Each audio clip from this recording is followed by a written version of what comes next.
Today I decided to bring out a couple of my Hawaiian Scheffleras, and I think I'm going to allow them to stay out in the garden now because of how nice the weather has been.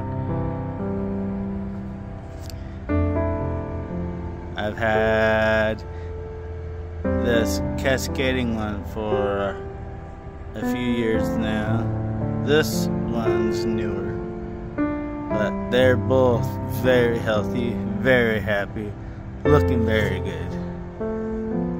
And I thought I'd share that with you, because I figured you guys would appreciate it. These are tropical trees, so they have been in my house over the winter and up till now, because they need protection from the colder months of the year.